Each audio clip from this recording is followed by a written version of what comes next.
ঐতিহ্যবাহী আসামবোরা গ্রাম কর্তৃক আয়োজিত আজকের এই ব্যারিস্টার আনোয়ার সাহেবের তালাপতিকের নির্বাচনী সভার সম্মানিত সভাপতি, উপস্থিত প্রিয় নেতৃবৃন্দ, আসসালামু আলাইকুম।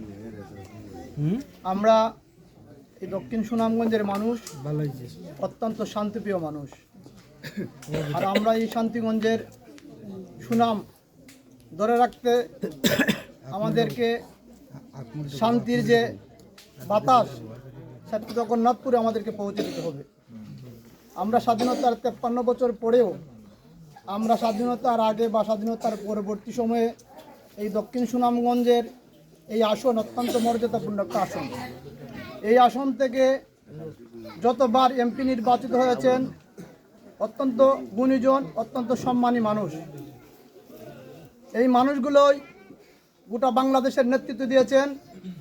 এই মানুষগুলোই বাংলাদেশের উন্নয়নের রূপরেখা তৈরি করেছেন। এই আসন থেকে যারা নির্বাচিত হয়েছেন, কেউ অর্থ প্রতিমন্ত্রী হয়েছেন, কেউ পরিকল্পনা মন্ত্রণালয়ের দায়িত্ব ছিলেন। এই আমরা দীর্ঘদিন এই আসনের মানুষ গোটা বাংলাদেশের মানুষকে নেতৃত্ব দিয়েছেন।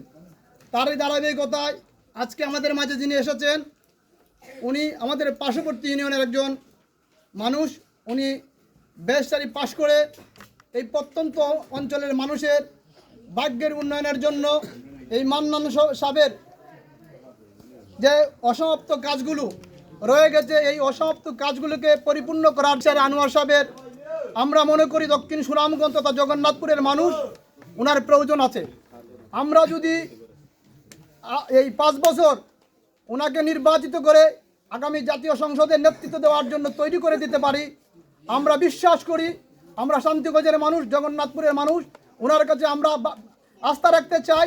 ওনার দ্বারাই এই দক্ষিণ সুনামগঞ্জ তথা জগন্নাথপুরের উন্নয়ন মান্না সাহেবের মতো সাধিত হবে। আসুন আমরা দলমত নির্বিশেষে, মতামত, ধর্মবর্ণ নির্বিশেষে সবাই ঐক্যবদ্ধ হয়ে আমরা তালাপতিকে আগামী 12 তারিখ নির্বাচনে ওনাকে জয়যুক্ত করে যদি আমরা এই আসনে ওনাকে ফুলের মালা পরাতে পারি, আমরা দক্ষিণ সুনামগঞ্জের মানুষ তথা জগন্নাথপুরের মানুষ আমরা সম্মানিত বোধ করব। আমি আমার বক্তব্যকে আর দীর্ঘায়িত করতে চাই না। এই আপনার প্রচণ্ড শীতকে অপেক্ষা করে আজকে যারা এই অনুষ্ঠানে যোগদান করেছেন, আমার পক্ষ থেকে, ব্যক্তিগত পক্ষ থেকে, ব্যারিস্টার আনোয়ার সাহেবের পক্ষ থেকে, তালাপতিকের পক্ষ থেকে আপনাদেরকে সংগ্রামী অভিনন্দন, শুভেচ্ছা জানিয়ে আমি আমার বক্তব্য শেষ করছি। সকলের সুন্দর সুস্থ জীবন কামনা করে আমি আমার বক্তব্য শেষ। আসসালামু আলাইকুম।